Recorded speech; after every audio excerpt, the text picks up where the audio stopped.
Hey guys, it's Team Final Turns X here with a name change to Kylar. You'll get used to that later. But what really matters is that finally, after a long wait and a lot of effort and a lot of trouble and a lot of time, I can bring to you my Dragonic Overlord the End deck profile for April. No, not April. March. What? 6th, 4th, 5th? I think 4th. Probably 4th or 5th. It'll probably be uploaded the 5th or 6th. Um, this is how is and how it's going to be up until um, Comic Style. When Comic Style comes out, I will adjust the deck accordingly to Belisosity because Belisosity needs to be run. But as of right now, this deck is still extremely compatible and nearly unbeatable in most format or most tournaments. Probably the decks I can think of that can stand up to it toe to toe would be Phantom Overlord, just because of its high defensive capabilities, as long as the opponent's not dumb and uses the Persona Blast like Blake. Um, Majesty Lord could probably go toe to toe with it. Um, Me and Josh are actually about to test that out in a little bit. What? Greyloff. Greyloff, Verax. He goes by many names, many faces. Get to know him. Get to know him as Greyloff though. We're about to test it out in a little bit to see how well it can go toe to toe, or if it can even beat it. I guess Sham's Yell Angel Feathers, just because they can hit 13k kind of easily. They just need to swap 2 damage, which isn't all that hard. But even that 12k, as long as they've got appropriate boosters, can still do some damage to this deck. Plus the ability to take 10ks out of their damage zone to put no shields or 5ks in. Pretty good. So I suspect they could do something against this deck. And then probably most Gold Paladin variants would probably be able to stand up to it. Maybe not win, per se, but they could definitely do something. Duke might be able to win. I've never actually tried that. So I'm not going to waste any more of your time. I'm going to get on with the deck profile. Seeing as how this is the English format and we don't have the restriction yet, I'm running Conroe as the starter because, adds any grade 1 or less to hand. Really good to get a early bar booster so that way you're set up for when you cross ride, or get Buri if you've already got a bar and you need the shield. The almighty, all-powerful, all-weighted, all-expensive, just awesome Overlord End. 4 of it, mandatory in an Overlord End deck. Until it gets, semi-limited, then, 2 will be mandatory. Well, most builds. There's actually a build in Japan that was running a Conroe and an Overlord End just because of the 13k base. For those of you who don't know what it does, you should. It gets minus 2k if you have a non-Kagero, so you can't cross-clan it. Plus the fact that perfect guards are getting reprinted with Sentinel now, so you wouldn't be able to cross-clan with 8 perfect guards like Kagero OTTs, that deck. You couldn't run Overlord End in that deck if you want to keep its 11k base. And then when it's a Vanguard, if you've got Overlord in your soul, he'll get plus 2,000 power, making him a 13k base. Really easy to defend and really hits good numbers with a bar behind him, or even Gojo if you're facing against a 10k Vanguard. And then what really matters about him is his amazing skill. Auto Vanguard, Counterblast 2, and choose a card named Dragonic Overlord the End from your hand and discard it. When he hits anything, when this unit's attack hits, period, when it hits anything, Rearguard, Vanguard alike, you Counterblast 2 and Persona Blast a copy of himself, and then stand him. That's it. Doesn't lose Twin Drive, you don't have to discard, 2, 3 cards, you just discard another copy of him and Counterblast 2 when he hits, and he stands with Twin Drive. Blau Kluger, get out of here. Duke, get out of here. Overlord End is here to stay, for the most part. And then the other grade 3 is for Dragonic Overlord, because his 11k base is amazing. He's an awesome rearguard to have and attack with, because he's easily defendable. If you absolutely want to use his ability, you can. It's, still a pretty good ability. Gives himself 5k and he loses Twin Drive, and when he hits a rearguard, he stands. Better used as a rearguard, though, so that way you don't take a negative off of, losing Twin Drive. Just make sure that you plan on being able to hit a rearguard with this, because it would kind of be a waste. Counterblast 3 for 5k just to get him guarded. Unless your opponent has to waste like a perfect guard in order to stop that from happening, then I guess it's okay.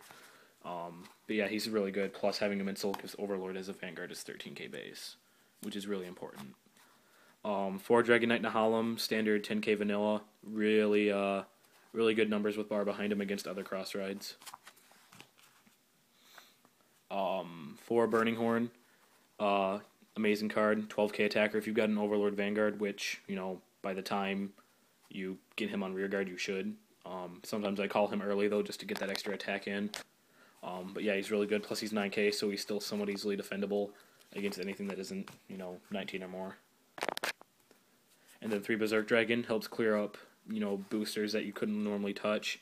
Helps, you know, get rid of frontline interceptors that are becoming a problem. And he's just a good 9k that gets in there if you can't use his effect or you don't want to. That being said, the changes that's going to be made is that when Belisasti comes out, what Belisasti is when his attack hits a Vanguard, if you've got a Kagero Vanguard as a Vanguard or rear guard, so even if he's a Vanguard himself, he'll be able to do this, you unflip a damage.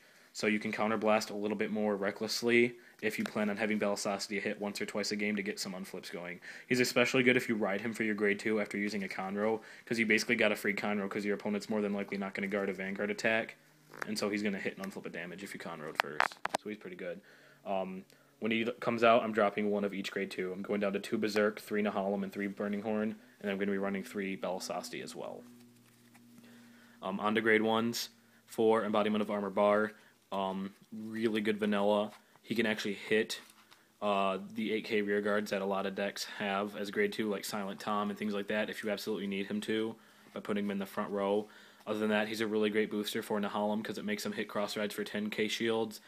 Behind Burning Horn, it makes 10k Vanguards guard 15, and then behind Overlord End, it makes 10 and 21k Vanguards guard 15 as well, which is awesome. 2 Gojo.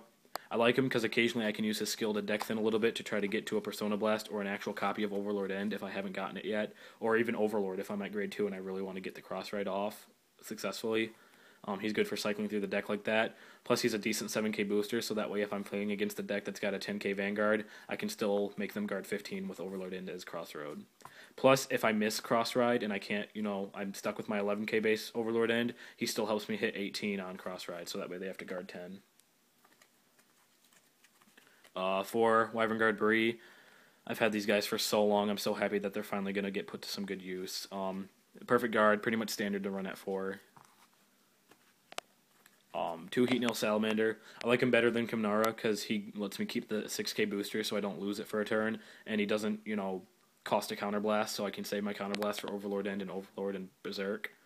And the fact that he goes back in deck means that I don't lose that 5k shield that, you know, Kimnara loses. I'm still losing it when I call him for a booster, but at least I have the chance to draw him back and either use him again or shield with him again, unlike Kimnara. The only difference is he doesn't on-hit on Vanguard, so he's got a boost to hit on the Vanguard, whereas Kimnara is an activate, so she can't be stopped, he can. And he doesn't really hit any juicy numbers besides with Burning Horn. Burning Horn with him makes Cross Rides guard 10. That's about all he's good for guarding-wise in stages. And then 2 Airmo. Most decks I wouldn't like running 2, 2, and 2 of a grade 1, but this deck it's pretty solid. I like it. This is how it's been for a while. I tried it with 3 Airmo and 3 Heat Nail. Didn't like it. 3 Airmo, 3 Gojo. Really didn't like it. 3 Gojo, 3 Heat Nail. Didn't like it. Love it with 2, 2, and 2. It's got good solid consistency. If I draw into an Airmo or a Heat Nail, it's really no loss to me because then I can ride it as my grade 1 and can, you know, retain my 6 good boosters and then my 4 perfect guards and not have to worry about taking really any good loss to my boosters. But what makes Airmo good as well is that, you know, he's like Gojo except you don't lose the booster even though you do lose 1,000 power.